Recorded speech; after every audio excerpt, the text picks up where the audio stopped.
Olympic பதக்க கனவு தகர்ந்தாலும் ஒட்டுமொத்த இந்திய மக்களின் மனங்களையும் வென்றவர் வினேஷ் போகத். வலிமிகுந்த அவரது போராட்ட பாதையை சற்று திரும்பி பார்க்கலாம்.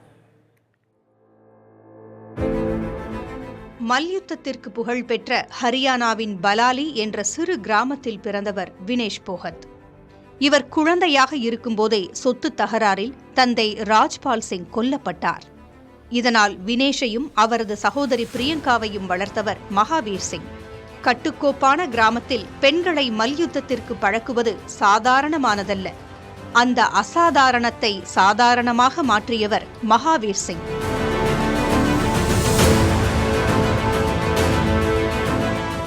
கீதா, பபிதா, ரீத்து, சங்கீதா என தனது மகள்களை மல்யுத்தத்திற்கு பழக்கியவர் தனது சகோதரர் மகள்களான பிரியங்கா மற்றும் வினேஷையும் மல்யுத்தத்தில் களம் இறக்கினார்.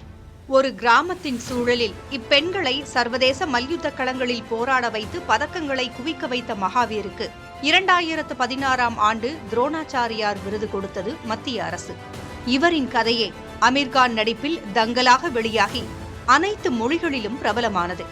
எத்தகைய சூழலில் இந்த பெண்களை மல்யுத்த புலிகளாக மகாவீர் உருவாக்கினார் என்று இப்போது புரிந்திருக்கும். கடினமான உடல் உழைப்பு கொண்ட மல்யுத்தத்தை பயிற்சி செய்வது ஒருபுறமெனில், தந்தை இல்லாத சூழலில் கடுமையான மன நெருக்கடியில் வளர்ந்த வினேஷிற்கு சாதிக்கும் வேட்கை அதிகம் இருந்தது. காமன்வெல்த் விளையாட்டுப் போட்டிகளில் 3 தங்கம், ஆசிய விளையாட்டுப் போட்டியில் 1 தங்கம் உட்பட 2 பதக்கங்கள், ஆசிய சாம்பியன்ஷிப் போட்டியில் 1 தங்கம் உட்பட 4 பதக்கங்கள் என வெற்றிகளை வசமாக்கிய வினேஷிற்கு ஒலிம்பிக் பதக்கம் கனவாகவே இருந்தது. 2016 மற்றும் 2020 ஒலிம்பிக் போட்டிகளில் அவரின் பதக்க கனவுகள் கைவசமாகவில்லை. போட்டிகளுக்கு மத்தியில் அவர் சமூக கட்டமைப்புகளோடும் அரசியல் ரீதியாகவும் போராட வேண்டியிருந்தது. முதலில் கிராம அளவில் பயிற்சிகளின் போதே தொடங்கிய வினேஷின் சவால்கள் தேசிய அளவிலான போட்டிகளில் விளையாடிய போதும் தொடர்ந்தன. பாலியல் புகாருக்கு ஆளான இந்திய மல்யுத்த கூட்டமைப்பு தலைவரான பிரிஜ்பூஷனை எதிர்த்து போராட வைத்ததால் அரசியல் அடையாளங்களுக்கு ஆளாக நேரிட்டு அதன் காரணமாகவே சமூக வலைத்தளங்களில் விமர்சனங்களுக்கு ஆளானார்.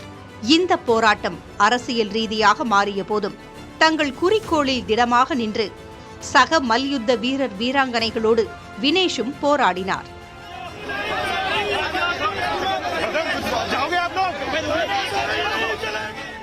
ஆளும் அரசின் அங்கமான MP பிரிஜ்பூஷனை எதிர்த்து உறுதியாக போராடினார். அதன் பிறகு வினேஷை காயங்கள் துரத்தின. பாரிஸ் ஒலிம்பிக்கில் பங்கேற்க முடியுமா என்ற கேள்வியின் முன் போராடினார். வழக்கமாக 53 கிலோ எடை பிரிவில் போட்டியிடும் வினேஷ் தனது இயல்பான எடையை குறைத்து 50 கிலோ பிரிவில் பாரிஸ் ஒலிம்பிக்கில் போட்டியிட்டார். அதுவே அவருக்கு சவாலானதாக இருந்தது. அவர் வீழ்ந்தது சில கிராம்களில் என்றாலும் மக்கள் மனங்களில் நின்றுவிட்டார்.